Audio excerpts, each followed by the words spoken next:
I would like to first of all thank everyone for joining. Today we're going to be exploring how we can create confident consumers with the help of Pimberly's new auto sizing feature. So first of all, as we begin, it's worth mentioning that Pimberly is the first PIM to release a feature of this nature. It's been designed and created by our Manchester-based developers to allow retailers to take the next step in publishing the most accurate and timely product information for their online stores. First of all, here we have some statistics. This showcases the many millions of dollars that are missed with customers not converting at the checkout and are spent on dealing with product returns. For example, the Baymard Institute compiled a list of studies and discovered that nearly 70% of carts are abandoned at the checkout stage.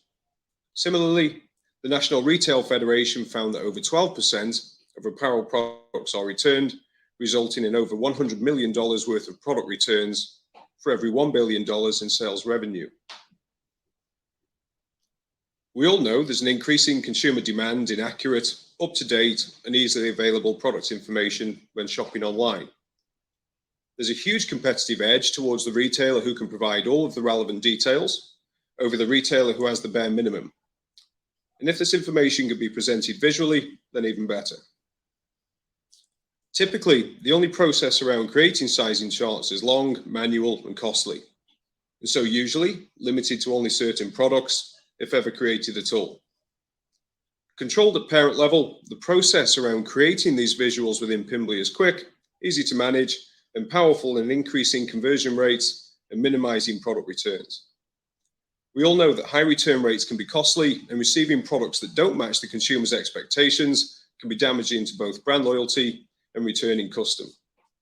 So there are many reasons why creating confident consumers through Pimberly's auto sizing charts will only see online revenue growth. So what do these charts look like, and how do we need to prepare our data to make this process fast, effective, and powerful? In this quick demonstration, we'll be covering the following: storing data sets of information in Pimberly, using life cycles to ensure quality of information, how users can go about enriching products, the approval workflow process that goes around it, the use of Pimberly's integrated DAM, digital asset management tool. And as I'm covering these points, we're looking at both how this impacts both the user's view and ultimately, and more importantly, the end consumers. So before we dive into Pimberly itself, I just wanted to show a typical example of what a product website or a web store would look like. So here we've got a basic product. We've got a long sleeve shirt, and then we've got all the information you'd typically expect. We've got a couple of images, we've got the price, there's drop downs for color and size, there's a little bit of a description around the product and material composition, and some logos and icons as well. But the obvious point here is, a customer can see the website, they might like the product, it's got the bare information that they need, and they know roughly what size they are. But we all know, particularly in the world of fashion, that products and sizes can all come in different flavors and versions. So the customer themselves might know that they're typically a medium, or they might check out both. They might select the large and click between the two. But this is ultimately just a guess. The majority of websites have just as much information as this. Some of them might have sizing and dimensions actually in the text itself, but this isn't reflective or does change when they're clicking between the different variants. So this is what we set out to change within Pimberly. So to show you how this works, if we go across into Pimberly, and this is the screen share I'll go over shortly, this is Pimberly itself. So if we think about all the dimensions and information that we need to produce these sizing charts, this is all stored within the background of Pimberly. Often our customers will have a variety of different data sets within here to look after different product types. In this example, we're talking about shirts, but it can be used for any. So just to show you how this works, so a data set is essentially a bunch of information that can be used in other parts of the PIM. So these could be the sizes. Here we've got extra, extra large through to extra small. And we have different columns of information, which is actually the dimensions that will be used on the sizing charts later. Where we've got columns A, B, and C, this will become clear how that data gets utilized later. So it's important to bear this in mind, and I'll explain back as we go. The second part I mentioned on the slide earlier is around how we'll use life cycles to ensure the quality of the information that we're outputting. I've just got an example life cycle stage here to show you. Customers have different setups and configurations of this. Everything we're looking at in Pimberly is configurable. But this life cycle stage is ensuring that products follow a predetermined path through the platform. In this case, it's coming through a newly onboarded, categorization, have we got all the relevant photography done? And more importantly for this stage, enrichment itself. And we can see each of these stages have criteria within them. So it must meet this criteria before the product can flow through. And in my example of enrichment, other than the actual marketing copy, which we know we've had when we looked at that web page, a product must have a size code allocated and it must be approved before it can be ultimately deemed ready. So this life cycle is ensuring you haven't got a scenario where products are being released live, but they're missing key parts of the data.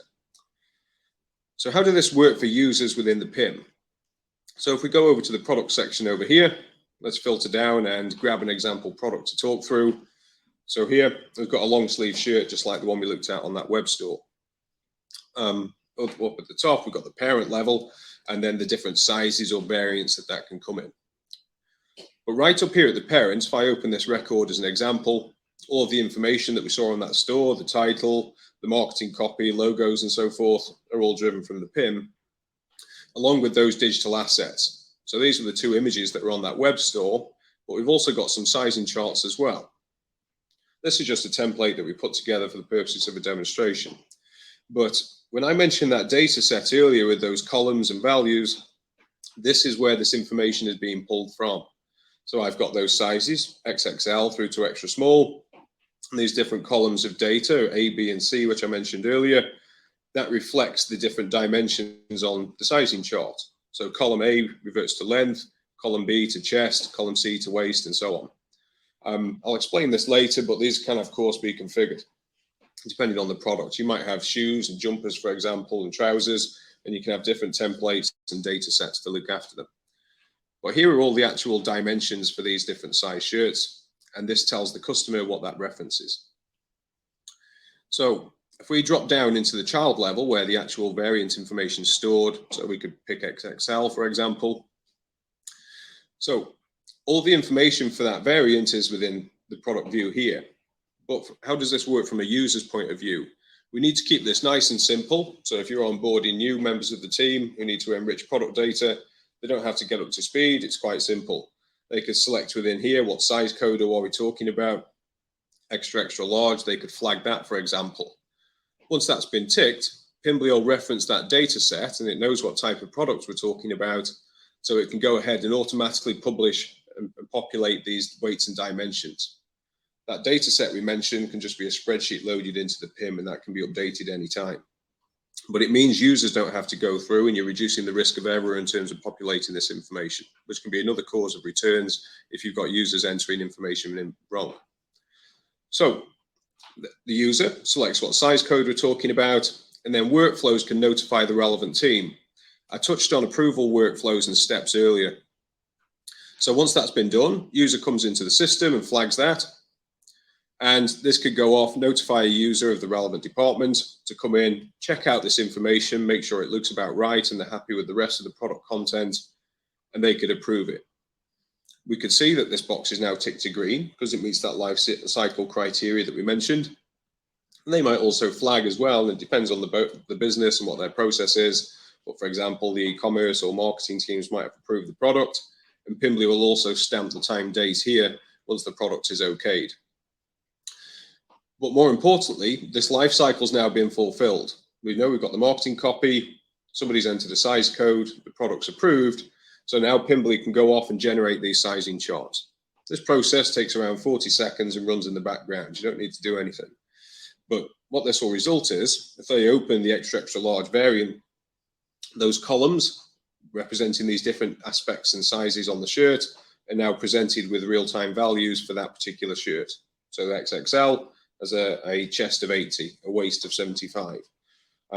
As mentioned before, businesses themselves can configure these charts. They know what their customers are looking for. The customer can refer to us and say, these are the values that we want on our sizing charts, and we can go off and produce them.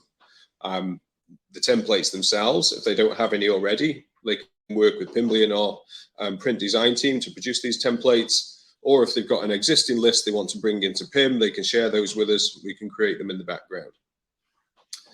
It's also worth mentioning, as part of Pimberly's DAM, it's integrated as standard. These are inseparable. So here we're looking at images, JPEGs and PDFs, but this can be any media file. It's worth mentioning this because if this information was to change, let's say a user comes in and you've changed the product for whatever reason, maybe the material composition's changed or there's a different fit, a user can update those data sets and this will automatically produce these new sizing charts for us.